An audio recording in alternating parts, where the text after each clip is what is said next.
Hello everyone, म चाहिँ मेरो ग्रेजुएसन सेरेमनी एटेन्ड गर्नको लागि चाहिँ सेन्डाई गएको थिएँ।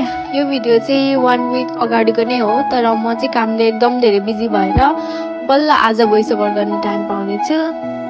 म चिबाबाट टोकियोसम्म चाहिँ नर्मल ट्रेनमै गएको थिएँ। त्यहाँदेखि सेन्दाईसम्म चाहिँ म सिनकानसेनमा जानुपर्ने थियो अनि मेरो ट्रेन जान चाहिँ अझ टाइम बाँकी नै थियो। अनि मैले साथीहरूको लागि केओमियागे लिएँ अनि यत्तिकै ट्रेन पर्खिँदै बसिरहेको थिएँ। अनि फाइनल्ली मेरो ट्रेन पनि आइपुगेको थियो र म जाने ट्रेन चाहिँ यति क्युट है, यति धेरै क्युट थियो डिज्नी थिमवाला। अनि यति धेरै फोटोजहरू भिडियोजहरू लिइरहेको थिएँ मैले चाहिँ। अनि मैले मात्रै होइन, अरू जापानिजहरूले पनि यति धेरै फोटो भिडियोहरू लिइरहेको है।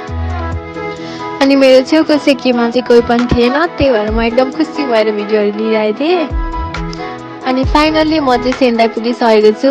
सेन्दाई चाहिँ कस्तो भने मलाई एकदम धेरै स्पेसल लाग्छ है। म जापान आएदेखि नै सेन्दाईमा बसेर होला, एकदमै धेरै स्पेसल लाग्छ। म अहिले ग्रेजुएसन सेरेमनीको लागि फर्किँदाखेरि पनि मलाई मेरो आफ्नो होम टाउन फर्केको जस्तो फिल भइरहेको थियो क्या। त्यस पछाडि चाहिँ म साइबेरिया गएको थिएँ। अनि ऊ चाहिँ मेरो साथी सलिना। म सेन्दा जाँदाखेरि चाहिँ उसकोमै बसेको थिएँ।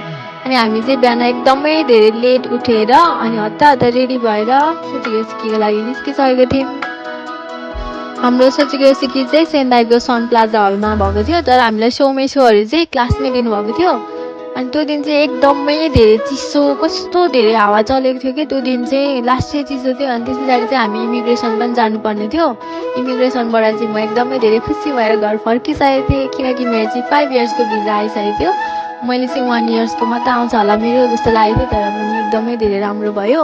अनि त्यस पछाडि चाहिँ मेरो सोमेचुहरू चाहिँ म देखाउँदै थिएँ एउटा एउटा गर्दै। मैले चाहिँ 2टा पाएको थिएँ, एउटा चाहिँ अभियसली सोचेको सोमेचो भइहाल्यो अनि अर्कोमा चाहिँ मैले आई थिङ्क मेरो चाहिँ सिसेकी चाहिँ 100% थियो अनि सिसेकी पनि राम्रो भएर समथिङ त्यस्तै केमा चाहिँ अर्को पनि सर्टिफिकेट पाएको थिएँ। अनि त्यसमा चाहिँ गिफ्ट पनि थियो अनि त्यो चाहिँ म अनबक्स गर्दै थिएँ खुसी भएर। यति धेरै एक्साइटेड थिएँ है, मलाई थाहा थियो पेन र भन्दा, तर पनि एकदमै धेरै एक्साइटेड भएर खोल्दै थिएँ म चाहिँ। अनि एकदमै दामी पेन थियो जुन चाहिँ मैले अहिलेसम्म युज गरेको छुइनँ। सो बाँकी चाहिँ नेक्स्ट पार्टमा है त। Thank you for watching, bye by.